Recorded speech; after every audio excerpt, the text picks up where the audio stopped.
Quick, grab the donkeys, don't ask any questions. I wonder if that's what the two disciples sent by Jesus said to each other as they carried out the task that he sent them to go ahead and find the donkey and its foal waiting there for him. It's now Palm Sunday, and in the last few days in preparation for it, I've been reflecting on the account in Matthew chapter 21.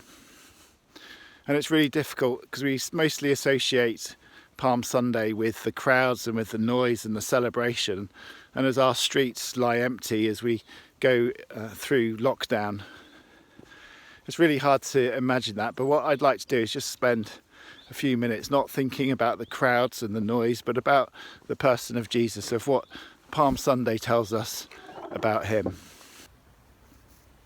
But rather than focusing on the crowds and what the people say, I've been really struck by this passage and what it tells us about Jesus's authority. Firstly, he has a present authority. He's able to tell his disciples, go and fetch those two donkeys. And we also see that he has the authority conferred on him by the Old Testament prophets. We have this quote from Zechariah that says that the Messiah, God's chosen anointed one, will ride on a donkey. And then we also see that he has the authority of being of the line of David, the son of David. That's what the crowd shout as he processes through the streets of Jerusalem. And all this tells us that Jesus wasn't just a wise man or a good teacher, but he was actually who we claim him to be as Christians, that he is the Son of God, that he has all the authority of God the Father conferred on him.